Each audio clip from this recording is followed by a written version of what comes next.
Hello guys, what's up? My name is Pete and today we're going to be talking to you about optimizing your settings to get the best ranked experience possible in Marvel Rivals. So now this is going to affect everyone, whether you've got a budget entry level PC or some NASA spaceship level stuff. So also in this video I'm going to be displaying my FPS to show you guys the difference that these settings can make. And just as a comparison really for you guys. So okay, let's jump right into the video. So the first thing you want to do is jump to the settings tab and make sure that you're on this display tab at the top. So I'm going to go through and check these settings with you guys. So just as an indicator, right now we're sitting at about 120 FPS, 130.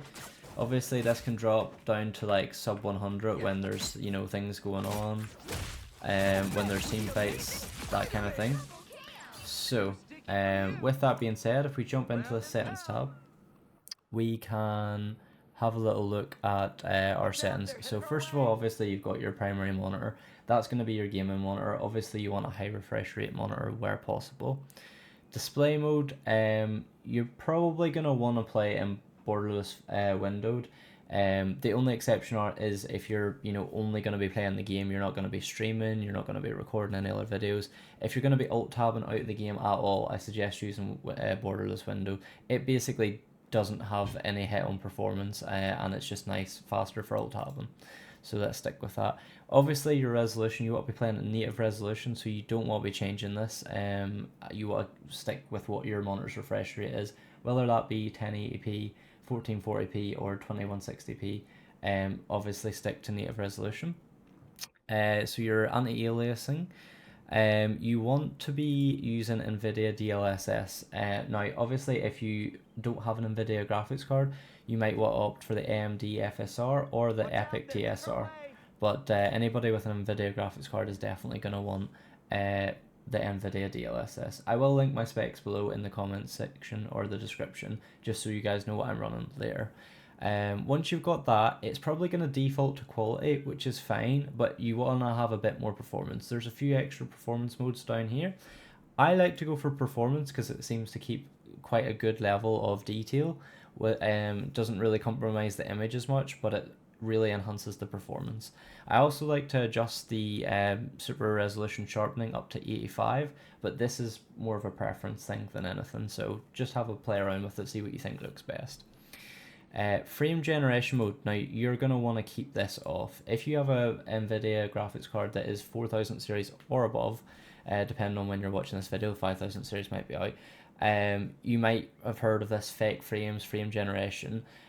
For ranked or competitive experience, you'd want this off, because what this does is it generates frames. So for every frame that is generated by your graphics card, it sort of generates another frame using AI.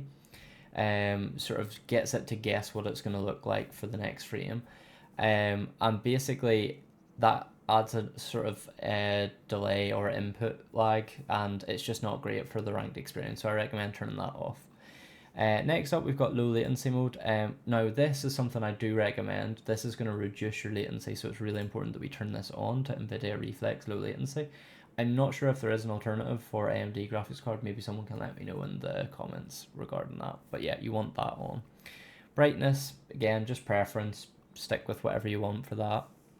And then if these settings aren't on, I recommend that you turn them all on, with the exception of VSync. You want to make sure that this is turned off. The only reason you would ever turn this on is if you're getting any kind of screen tearing. And if, assuming you're not getting that, then you don't really ever want to put this on. Again, it adds input lag, which is something we want to avoid in a competitive experience. And now down to the graphics. So mine sort of defaulted towards like ultra and high settings. So I've just set it to ultra so you can see. So that 120, 130 FPS that you can see up here, that's on an ultra preset, okay? So we're going to want to change a lot of this to enhance our performance. So first of all, global illumination, you're just going to want that off. It's not going to make that much difference. Same with reflection quality, it's not going to make any real difference, so we can get rid of that. Model detail, now there's quite a few different options here, and I found the best one is performance. You don't really lose any image quality, and it makes a big difference to your actual level of performance. You get more FPS without that input lag. Post-processing, we're going to turn that to low. Shadow detail, this is the only thing that I would sort of leave on a higher setting, just because shadows can actually impact your game. Sorry. You actually will notice a lot that it can actually make a difference when you look at the ground. They're a lot more detailed. You can actually see people coming up behind you, kind of thing. So I think it's worth having it on. Texture detail, we're going to set that to low. It's not going to make very much difference to the game. Same with effects and same with foliage. So once you've got these settings, you're going to hit enter and confirm these. And let's go out of the thing. And already we're sort of 250 FPS. So you can see like we're over 100 FPS more. It makes such a big difference. Even when there's a lot of action going on. So for me, running a 240Hz monitor, it's going to make a big difference. And you can see for yourselves, guys, it's not going to make a big difference towards like the actual character. The textures still look very good. Like, if anything, I feel like it doesn't really make that much difference at all. So give it a go yourselves. Let me know what you think. Maybe this will look completely different on your computer, but for me this is the best settings that I've found. And yeah, so if you enjoyed this video or found it helpful, please let me know in the comments below. Maybe consider giving a like to the video, because it helps me out a ton.